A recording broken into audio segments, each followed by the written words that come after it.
Yeah, that was the hope in case there's a bad roll. We're all together.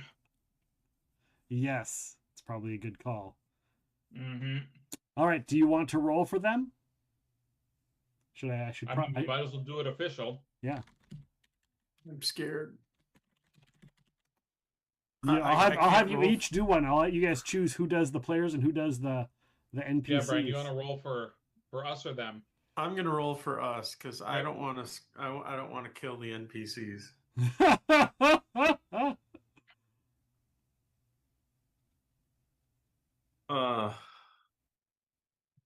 Okay.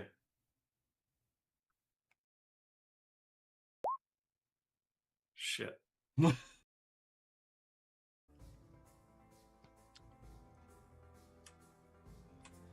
All right, Majenko flies over. Labrisa, I've got you! Can he do a flyby heal? Sure. Get out! Get out! No! Sure, he'll go right there.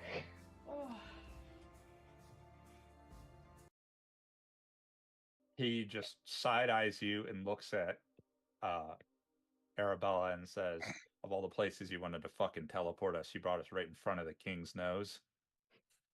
Yeah, because I have to warn the fucking king.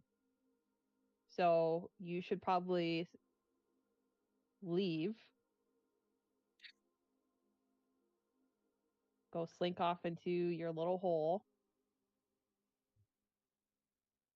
And maybe warn your people. He looks like he's about to punch you. There is a 1,000-year-old dragon burning down a city with over 100 giants right now.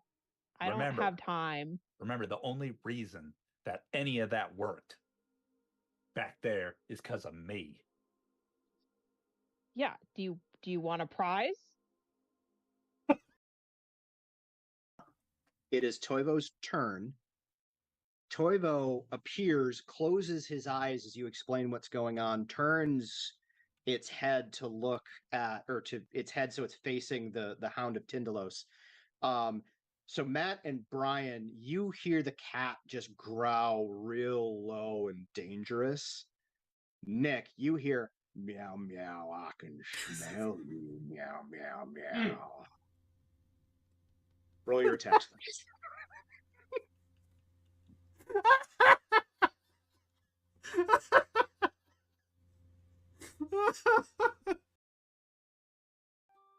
For generations, the town of Sandpoint stood as a beacon along the Verizian coast, a place of trade, of community, heroes, and resilience. But Sandpoint was no stranger to hardship. It's endured goblin raids, Chelish invasion. It survived threats rising from ancient Thassalon. It's faced devastation from flood and tsunami. Time and time again, Sandpoint endured. Until now. Because this time, Sandpoint did not survive. It did not fall. It was not destroyed. It was not conquered. It simply vanished, leaving behind nothing but strange basalt flats. Gone from the face of the earth, leaving questions, rumors, and a growing sense of unease across all of Verizia. And as I'm doing it, I hold Tango out on one hand, and I just think to him, or I say in Dinosaur, like King of the World, as we like, and then I like get off like nothing happened. That's funny. Nick's chuckling at it. Nick probably makes some sort of like, this isn't Titanic. Hit me like one of your French girls, Matt. So you see that guy shows up and swings at you, and it scrapes across your armor as you cast your spell. Cool. Mithril breastplate, bitch. Doesn't look like it on our side. He doesn't have that. He doesn't have that prepared. He is going to. Oh, he He's gonna unload one of his most powerful spells at all of you. Fuck. Magic missile.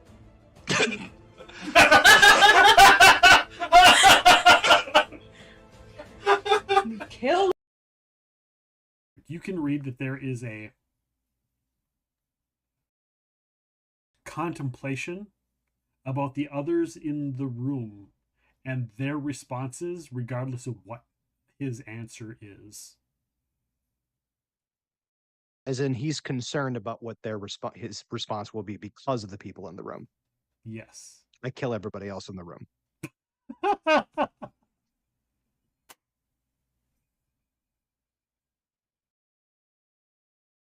get this battle underway. We're going down. Get down, get down. Biddle-lip. Jungle boogie. I am sorry, I am trying to be helping, but What happened to Trinia? she just disappeared. I did. We lost the kid. I am not understanding. She just got hit by one of those raisins. She disappeared. She is gone. And Arabella said I turned to stone? You were a statue. Must come back. You know what? I just give him a hug. A big chalky hug. Okay. This is not the time. So Brianna took part in a nightmare ritual as a child. Yes. You feel one of them being activated in the museum. Okay. Brianna, I'd like you to make a concentration check to maintain your casting of the spell. Oh, yeah. Okay. I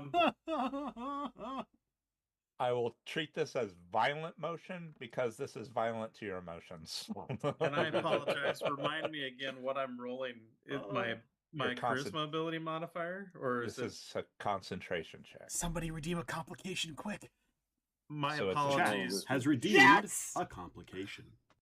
It is a d20 plus your caster level plus your ability modifier. Thank you. Yeah, that was the hope in case there's a bad roll. We're all together. Yes, it's probably a good call. Mm-hmm. All right, do you want to roll for them? Should I? I mean, we might as well do it official. Yeah. I'm scared. Yeah, I I'll have can't you roll. each do one. I'll let you guys choose who does the players and who does the NPCs. Yeah, Brian, you want to roll for us or them? I'm gonna roll for us because I don't want to. I don't want to kill the NPCs.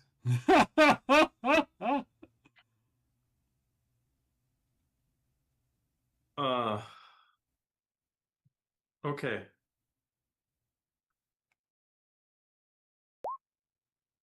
Shit. All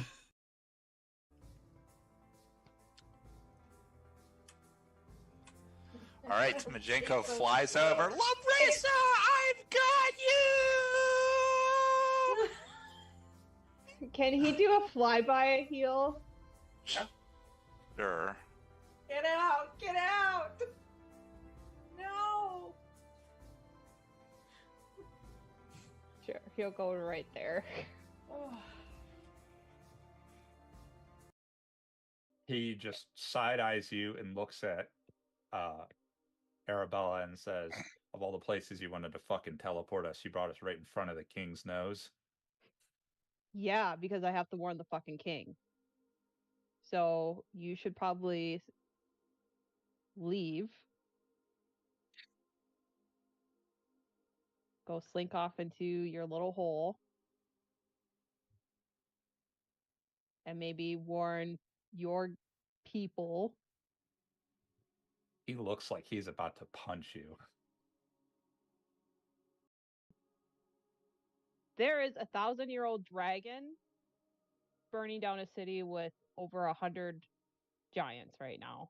I don't have time. Remember, the only reason that any of that worked back there is because of me.